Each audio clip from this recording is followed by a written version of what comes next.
13ª Jornada Monetaria. René Zabaleta Mercado.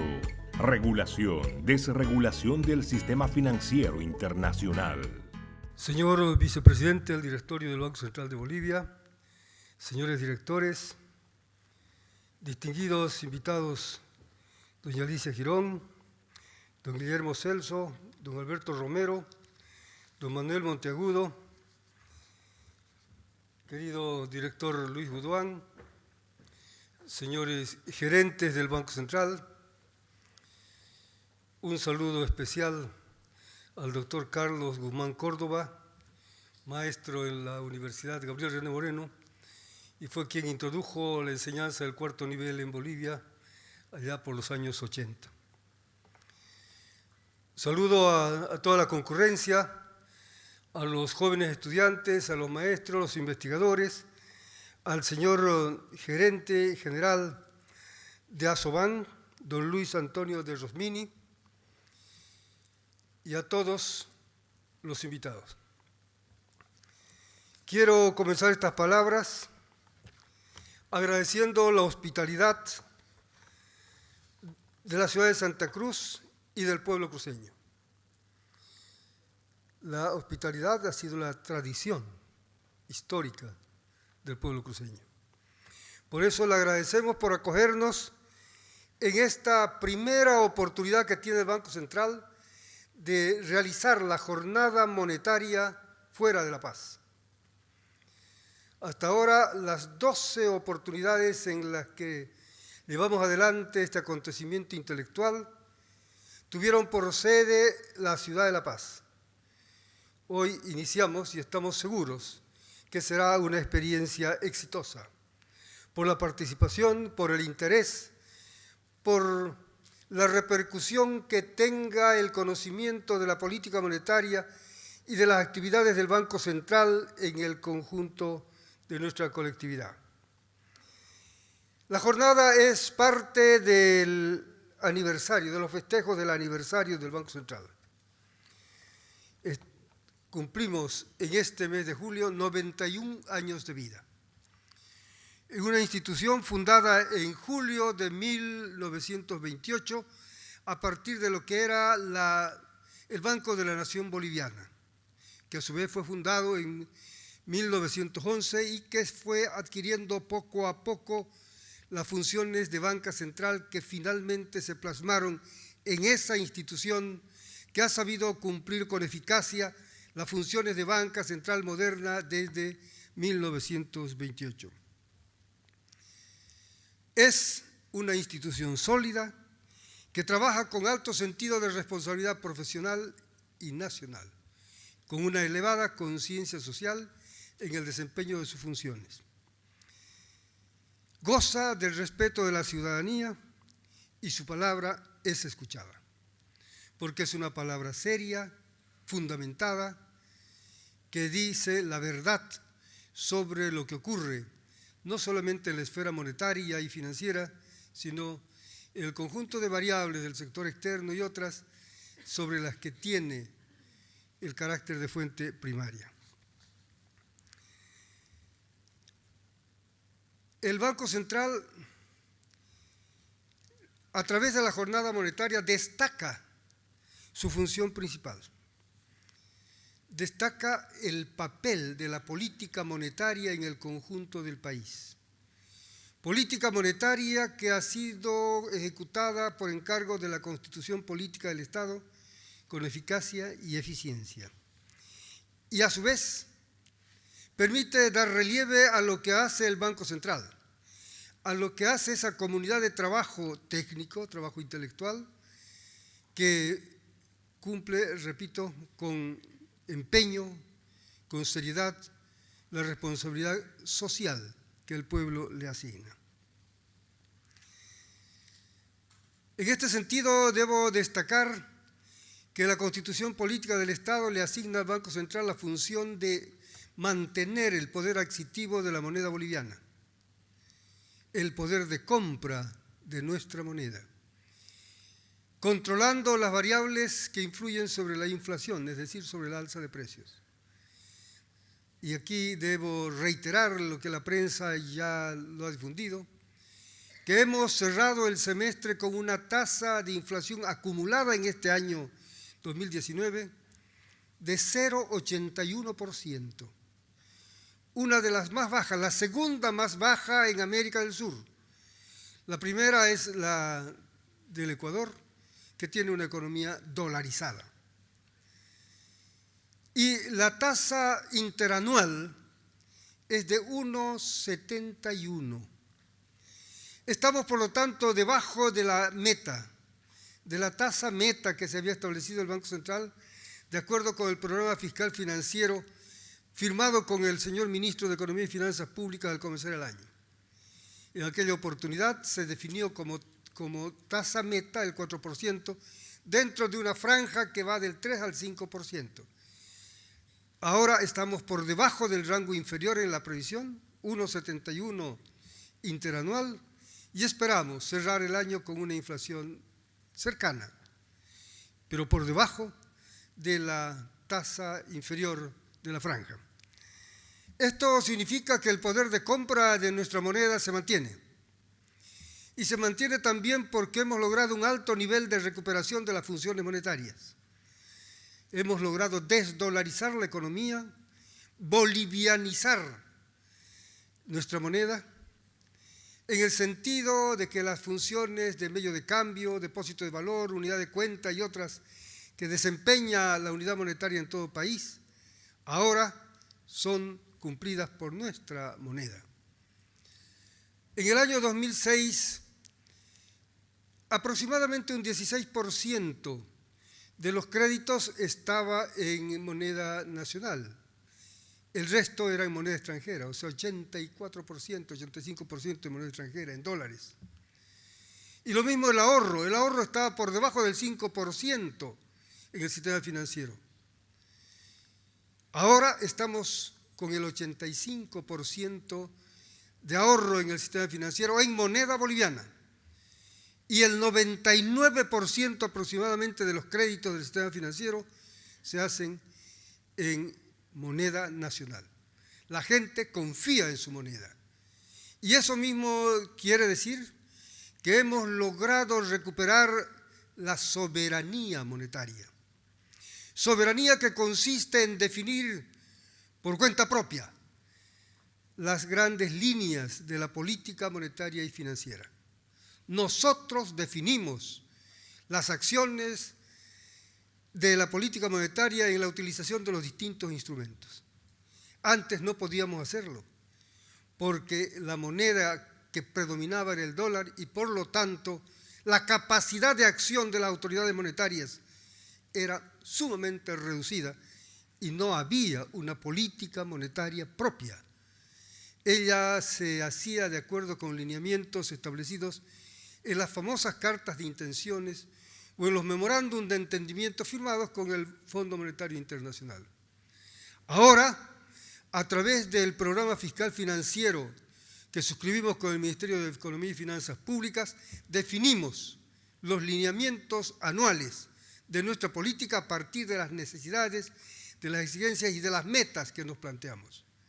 Así, el programa fiscal financiero de este año refleja la tasa de crecimiento del producto, la tasa de inflación y las metas principales en variables como el crédito interno neto al sector público, el crédito interno neto al sector privado, el desenvolvimiento fiscal a través del déficit fiscal y el comportamiento de las reservas monetarias internacionales a través de los cambios en las mismas.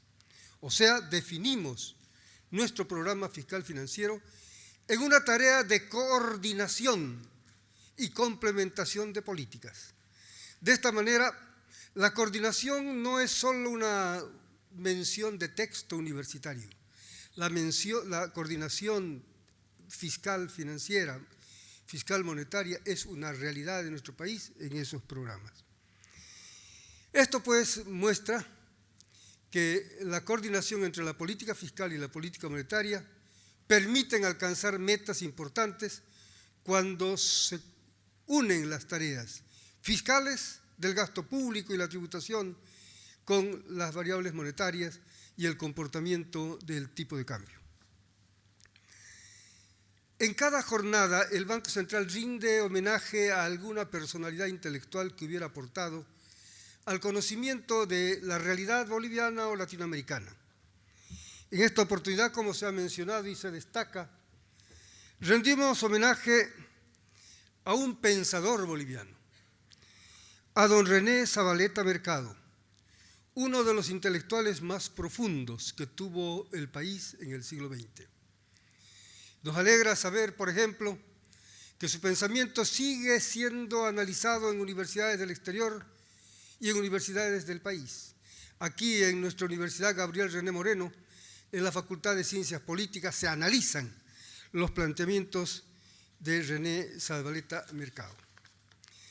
Para mí es un alto honor rendir homenaje a un intelectual de mi generación. Nos tocó vivir una época de cambios notables, de hechos notables, que marcaron intensamente el devenir de la historia boliviana y el devenir de las generaciones posteriores a la Guerra del Chaco y particularmente posteriores a la Revolución Nacional. Ambos nacimos en 1937, o sea, 2 años después de ese enorme evento que fue la Guerra del Chaco, que marcó un antes y un después en la historia de Bolivia, porque permitió a la generación de esa época identificar que Bolivia no era un país integrado, que había extensas zonas sobre las cuales no llegaba la soberanía nacional. Y a partir de la Guerra del Chaco nos tocó vivir eventos tan importantes como la Guerra Civil de 1949, cuando teníamos 12 años, la Revolución de 1952, cuando cumplíamos los 15, y en fin, todos los hechos posteriores que nos permitieron ver de cerca las grandes transformaciones revolucionarias como la reforma agraria, la nacionalización de las minas, el voto universal, la reforma educativa y otros cambios que fueron introducidos por ese gran movimiento social que fue la Revolución del 52. En suma, hemos vivido momentos de gran trascendencia que tenían que afectar nuestro pensamiento. René vivió estos años de adolescencia y primera juventud en Oruro, su tierra natal. Allí recibió el impacto imperecedero de ver a los mineros armados que bajaban de las alturas para enfrentar a los regimientos que marchaban hacia La Paz a sofocar la Revolución del 52.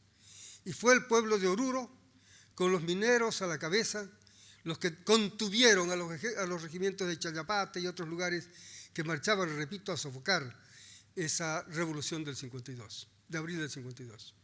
Eso marcó su pensamiento político. Por eso, desde que comenzó a trabajar en el plano teórico, identificó al pueblo organizado, pero al pueblo que además está decidido a luchar con las armas cuando es necesario para lograr sus conquistas.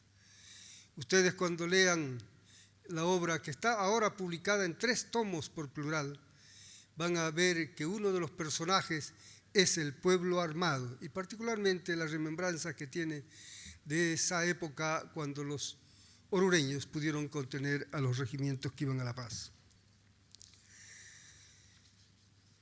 Pero veamos de más cerca quién fue René Zavaleta. René Zavaleta nació en Oruro el 3 de junio de 1937. Estudió Derecho en la Universidad Mayor de San Andrés. Fue diputado muy joven, 25 años. Fue ministro de Minas a los 26, 27 años. Ocupó cargos diplomáticos en Uruguay, Chile y otros países. Y tuvo una prolongada labor académica en universidades en las que realizó aporte intelectual en el campo de la sociología y las ciencias políticas. Dictó clases en las siguientes universidades: la Universidad de Oxford en el Reino Unido, la Universidad Nacional Autónoma de México en México, la Universidad Autónoma Metropolitana en México, la Universidad de París en Francia, la Universidad de Toronto en Canadá. Fue profesor en la Facultad Latinoamericana de Ciencias Sociales, la Flaxo, fue director de la Flaxo. Su trabajo intelectual se realizó en la docencia, el periodismo y la política. Falleció el 23 de diciembre de 1984, o sea, hace 35 años. Él apenas tenía 47 años, en la plenitud de la capacidad intelectual para poder producir unas interpretaciones adecuadas de la realidad oriental, o sea, para la producción intelectual. Fue un intelectual que unía la teoría y la práctica. Fue un escritor y un actor, un testigo y un actor. Su obra a través del tiempo fue acumulándose en libros, folletos, artículos de prensa y otros. Una rápida enumeración nos muestra los siguientes títulos. Son más de 100, pero voy a tomar una decena solamente de cita. El libro más comentado, y que aquí yo sé que lo discuten en la carrera de Ciencias Políticas, es El desarrollo de la conciencia nacional. Lo nacional popular en Bolivia, donde plantea la querella por el excedente, un tema de gran importancia actual y permanente. La cuestión nacional en América Latina, la revolución boliviana y la cuestión del poder, la revolución boliviana y el doble poder, que ha de ser una de las preocupaciones que ha de golpear su mente durante mucho tiempo. Ha de producir concretamente un libro que se llama El doble poder en América Latina, donde plantea la teoría general de la dualidad de poderes, con énfasis en la dualidad de poderes en Bolivia y la dualidad de poderes en Chile. Analiza el Estado en América Latina, las masas en noviembre, presenta un análisis teórico de la democracia en 4 conceptos de democracia. En sociología aporta con la forma clase, con el trabajo sobre la forma clase y la forma multitud. Y en el plano de la teoría, tiene un texto que a mí me sirvió mucho cuando escribía sobre el papel del Estado en la política económica y que titula Las formaciones aparentes en Marx. Trabajo teórico profundo que nos muestra que él bebió en las fuentes mismas del conocimiento de la teoría de Marx. Los temas centrales que cautivaron la mente de nuestras generaciones, de nuestra generación particularmente, porque la vivimos, están vinculadas y están narradas en los libros de René. El primero es La conciencia nacional, su primer texto. La conciencia nacional, que es un análisis histórico-ideológico y plantea el problema de la formación de la nación, que como ustedes saben no surgió Bolivia como nación plena a partir sino de mediados del siglo o después de la Guerra del Chaco. Fue la Guerra del Chaco la que permitió consolidar el mercado interno con la apertura de la carretera Cochabamba-Santa Cruz, que unió el mercado de La Paz y del altiplano con el mercado cruceño, la producción cruceña con el mercado paceño y al mismo tiempo el pequeño mercado del sur con las minas de la plata de Tupiza. Esa cuestión nacional fue el tema de toda su vida. Y junto con el tema de la cuestión nacional está el tema del poder del Estado, que vamos a hablar luego. Otra cuestión que discutíamos mucho en nuestra época era el poder dual en los procesos revolucionarios. Si el poder dual era una particularidad específica de la Revolución Rusa o era, como sostienen otros autores, una especie de ley general de todas las revoluciones donde se presenta la dualidad de poderes en el tránsito, en el cambio. Aquí viene el tema del Estado Nacional. Bolivia no había consolidado, la oligarquía minero-feudal no había consolidado un Estado nacional pleno y fue preocupación teórica de aquel tiempo. Y en realidad fue preocupación teórica hasta fines de siglo. Y en este planteamiento que hace Zavaleta sobre el Estado nacional, repito, Estado nacional de la nación, plantea la soberanía como elemento esencial del Estado, como elemento constitutivo. No puede haber un Estado nacional pleno si no cuenta con soberanía, es decir, con capacidad de decidir, de tomar las grandes decisiones para su derrotero futuro. Y en esto introduce otro tema de gran discusión en la época, el tema del análisis de clase, de las alianzas de clase. Las alianzas de clases nacionales oprimidas, de obreros, campesinos y clases medias. El papel de la alianza de clases oprimidas ha de ser muy importante en la construcción de la nación y la formación de un verdadero Estado nacional. Pero este Estado nacional, al procurar la soberanía, tiene que luchar contra poderes externos que oprimen. Y por eso uno de los temas recurrentes en los trabajos de René Zavaleta es el antiimperialismo, la lucha contra el imperio. Porque la lucha contra el imperio permite no solo la liberación, sino también el desarrollo liberador. Y une el desarrollo liberador con una tesis que estuvo muy en boga en nuestro tiempo, que es la tesis de la industrialización, a partir de la industria pesada. Industria pesada que en las tesis de la época tenía que llevarse adelante a partir de la construcción de los hornos de fundición. Vean ustedes, Bolivia, país productor y exportador de minerales, durante siglos no había podido construir hornos de fundición y nuestros minerales eran fundidos en Liverpool o fundidos en Estados Unidos. No teníamos hornos de fundición y por ahí debía comenzar, según la tesis de Zavaleta, la industria pesada, que era un signo de liberación en las decisiones económicas. En aquel tiempo, vean ustedes, no teníamos todavía el gas, no teníamos la posibilidad de contar con un análisis de las reservas de litio, o no teníamos acceso al Mutún, con la enorme disponibilidad de reservas de hierro. Y el hierro es la base de la industria pesada.